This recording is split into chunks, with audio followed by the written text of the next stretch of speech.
What's up YouTube, Jamie the Kid CFV here, coming at you guys with a Angel Feather deck profile.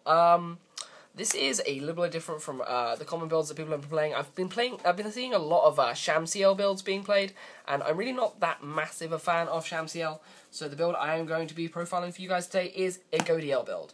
I have not actually looked up any deck profiles online of the Godiel build, so this is going to be quite an odd build that's based entirely on player preference. I know that it doesn't play quite a few of the key cards that some people say I should play, but it's just entirely through testing. I've cut things and replaced things in a way that I've found makes the deck a bit more consistent for me.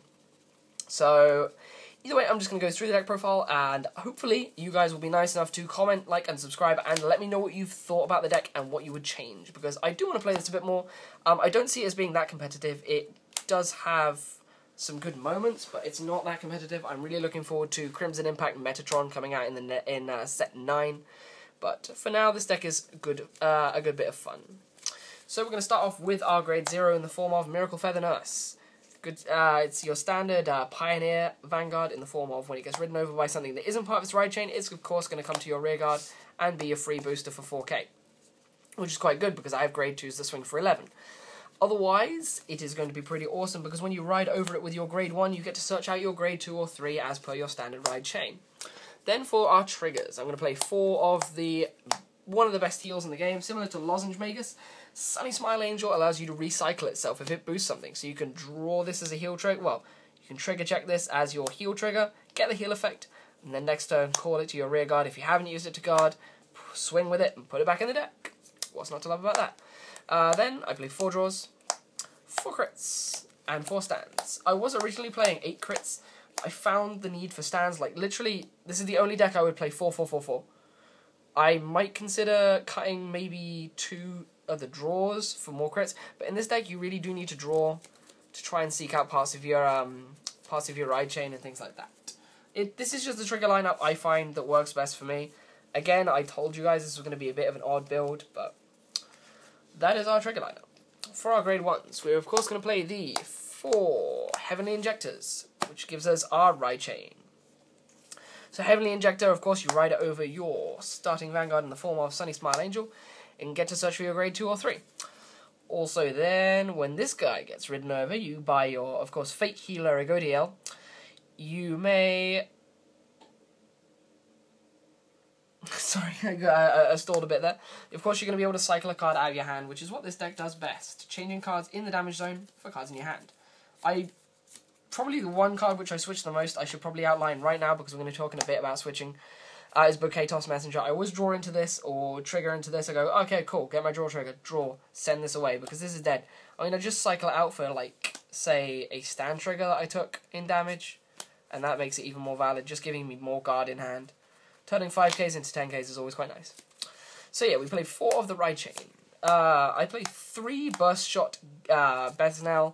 I don't find that much use in this style of deck for standard 8Ks and standard 10Ks, because this deck is so techy and has so many different abilities going for it. I just don't feel the need for any more than this. Of course, you're going to be boosting stuff with your Heavenly Injectors as well, and it's really not going to be causing that much of a problem, because your columns rarely reach 20k in this unless you've got your Limit Breaker. That's the only problem I find with Angel Feather, the fact that building 21k columns is quite awkward to do. Unless you're playing the Pegasus build, which I should probably profile later on. And then I played Double Clutch Rifle Angel. Because I play this deck constantly on 3 to 4 damage to get off my limit breaks and to get an effective number of cards in the damage zone for me to swap them around and make use of them. I play this constantly on a roughly 3 to 4 damage, so this guy is always live. Nothing much else to say about that in that facility. And then I play 1 Battle Cupid No CL. I was playing 2, but I've cut it down to 1 simply because I found 1 worked best. I can't bring myself to fully cut it, but it doesn't really work that well as a card. And then, as I said before, I play this deck constantly on 3 to 4 damage, so it is going to be essential that we play 4 copies of the Perfect Guard, because of course when your opponent starts swinging in with crazy things like Azel or MLB on its double critical, you just don't want those attacks to connect. So you are going to be blocking them for your life. And that rounds off our grade 1 lineup. For our grade 2s, we play the 3 Fate Healer Godiel. Now, people will question this. Why are you playing 3? It's part of your ride chain. I often find that if I do not draw into my Heavenly Injector, the ride chain isn't going to do me anything anyway. So often I would not draw into my Heavenly Injector and draw into loads of these and they'd be completely dead. They'd just be a 9k rearguard guy. And I just wouldn't want that.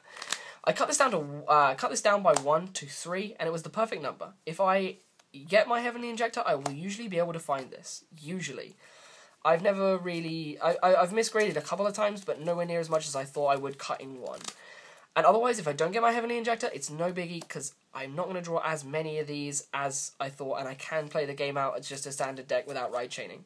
So it's just player preference, but I really don't feel the need for 4 of them.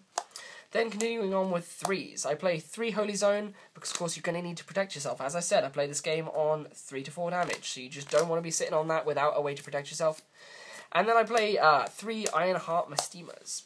This guy, when he's in your Vanguard or Rearguard, is going to be swinging for 11k if you're on 3 to 4 damage or higher. Sorry, more damage than your opponent. Of course, you're going to be hanging around on more damage than your opponent because you're going to be guarding a lot less early game. So this guy, early to mid-game, is going to be really useful in just swinging for 11k until you can push your opponent into a situation where they're on more damage than you, in which case you will usually try and pursue game fairly quickly.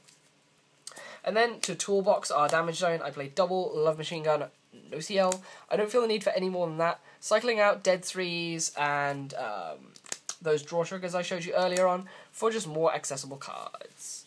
That rounds off our 2s lineup. Then for our 3s, we play 8 3s, which is rare for me. I usually only play 7 3s. It's just a preferable number.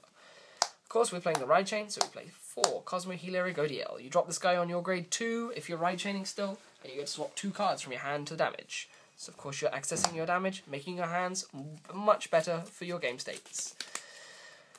Otherwise, he's got really interesting skill. I don't actually end up using his skill all that much, but the fact that you can just swing and then ditch one of these counterblast 2 and heal the damage, it's always really quite nice.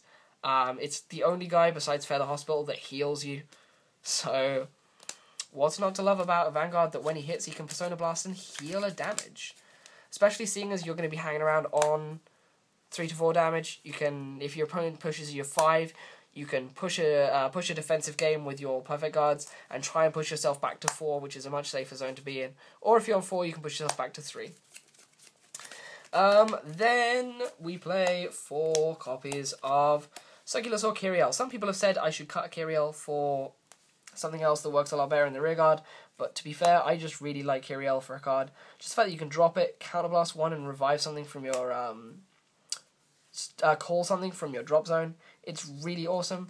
Like, if you've taken a heal trigger as damage into your drop zone and you need a booster, you can ride this, get the heal trigger out to your rearguard, swing with the heal trigger and say your Vanguard or another rearguard that you're swinging with boosting it, and you can put the heal trigger back in deck. Recycling heal triggers with Kyriel is really fun. Or if you can just search out your bring back your Burst Shot Besnells, or just get free Penemues. It gives you access to so many different plays from your drop zone, and just gives you so much more advantage. It's definitely on par with Garmor. Sadly, Garmor does allow you to search from the deck, but Garmor is Counterblast 1, this is Counterblast... Sorry, Garmor is Counterblast 2, this is Counterblast 1, so it pays off. And it's also your standard 5k, plus 5k Limit Break Swinger. So yeah, guys, this has been my Agodiel Kyriel Angel Feather deck. It's definitely, as I said, quite interesting. I look forward to your feedback on this, guys, because, again, this is a very heavily player preference built deck, and I'm really quite eager to get it up to scratch for competitive play. Otherwise, yeah, I look forward to your feedback. And this has been Jamie the Kid CFV with another deck profile. I'll see you soon with some more content. Peace out. Bye.